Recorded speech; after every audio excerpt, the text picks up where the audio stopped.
We have two types of importances that unconsciously rule us. External importance and internal importance. There's types of importances. One is also like a diminishment of oneself. So you're low is me, woe is me. I'm just a lowly servant of God, truth, which is, there's nobility in humility. But then there's excessive humility to the point of self-depreciation, martyrdom, where it can go into the less valuable side of that road, of that spiral.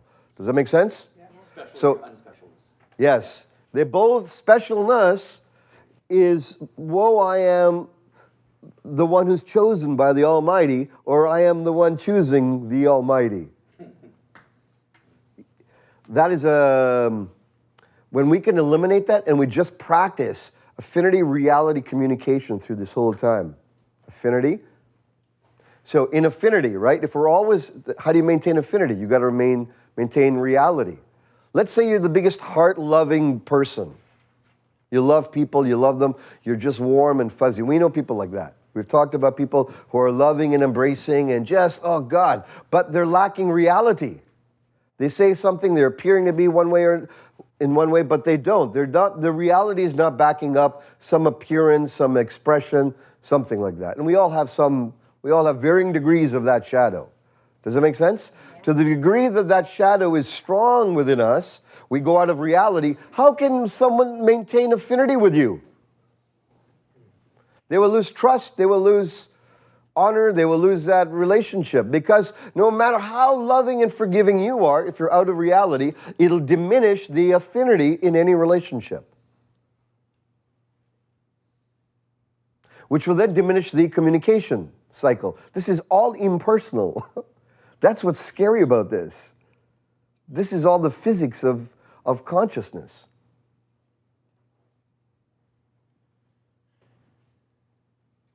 Like, I'm no master at all of this, trust me. I'm just sharing what I've picked up to dial things in.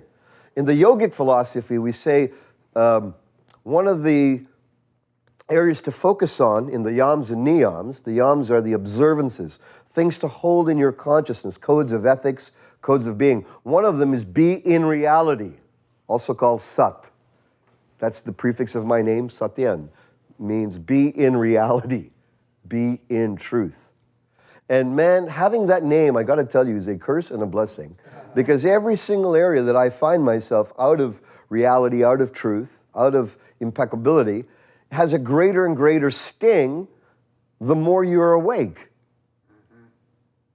You just can't get away with the shit you did. Hey, listen, I can't get away with crying if I don't get an ice cream.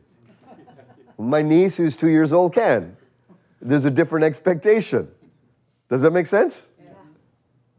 So as we grow, as we become more mature in consciousness, as we gain emotional intelligence, as well as intelligence, cognitive intelligence, but emotional intelligence is the capacity to interrelate with others in harmony, in an uplifting, conscientious, collective, creative way. To the degree you can magnify that, you're increasing affinity and reality. Reality is truthfulness, clarity, precision. Hey, we're going to meet at this time, we meet at this time. Boom. If we don't, if I have a reason, I share it, blah, blah, blah. But if it becomes a habit, that means there's some part of me that is manifesting unreality. And it's because we get a side gain. There's a secondary gain that you get. It's a secondary tangential communication of specialness. That's one of the tics. Do you understand what I'm saying? My life, my circumstance, my this. And that's what I mean by the other end where, hold on a sec, I can transcend you guys, dudes. Well, I got this and this. Like, the bottom line is we all are students and we all are teachers. There's no one here who is not a teacher and not a student. We're in an age where we have to be this beautiful unity of teacher and student, not one, like simultaneously, and hold it, because too much on one side constricts the other. A flowering on one can flower the other side. So affinity, reality, communication. direct, no holding back, no withholding, no suppression.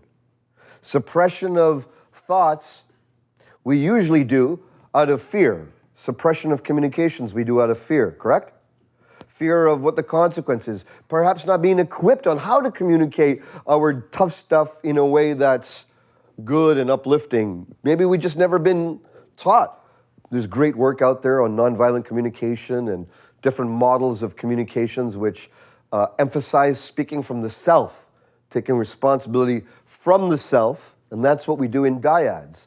This is another benefit of the dyad method, is that it teaches one, and it cultivates the capacity to speak from the self rather than about others.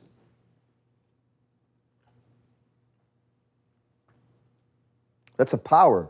And good communication is really, the better you can get about speaking about your ownership of your thoughts, your feelings, your actions, your ownership of it, then bam. The more there's the capacity to default it somewhere, we all have it. There's some part of us that is always looking for super parent.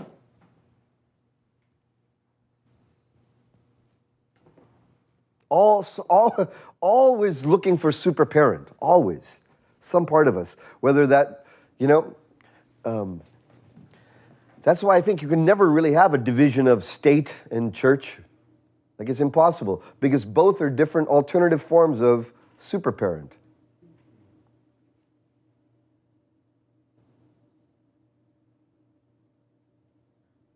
It's our pack mentality.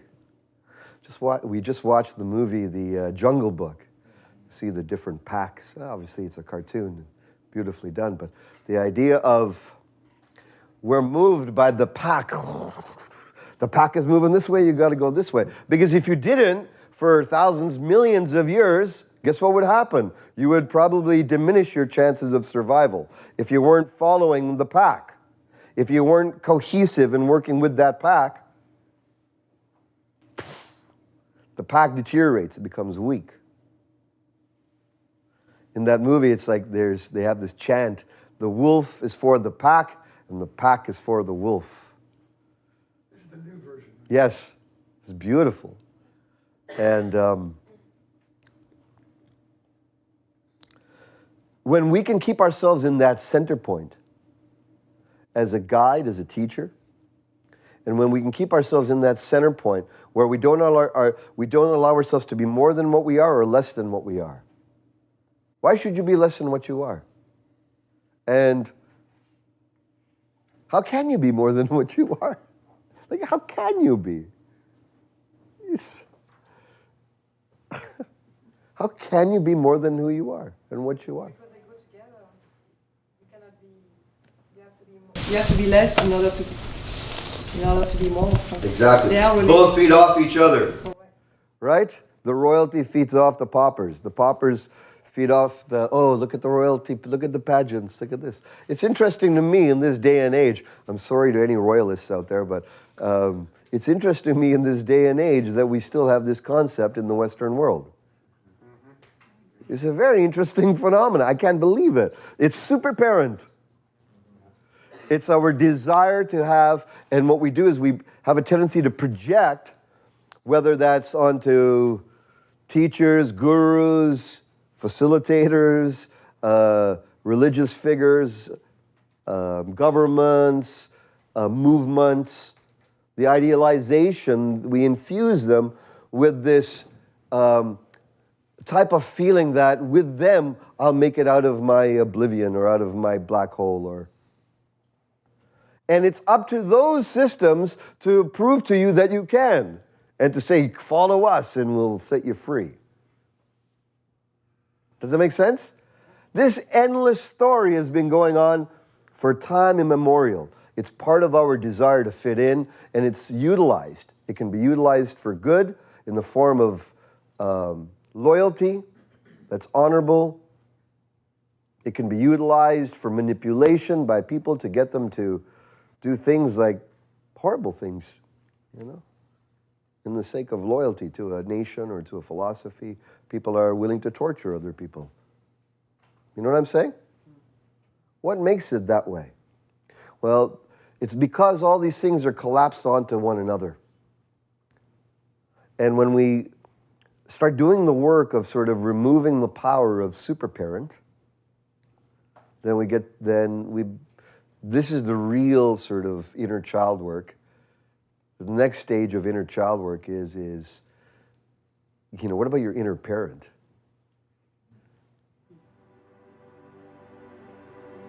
So that's what we're doing here, diving in. So let's just take a deep breath.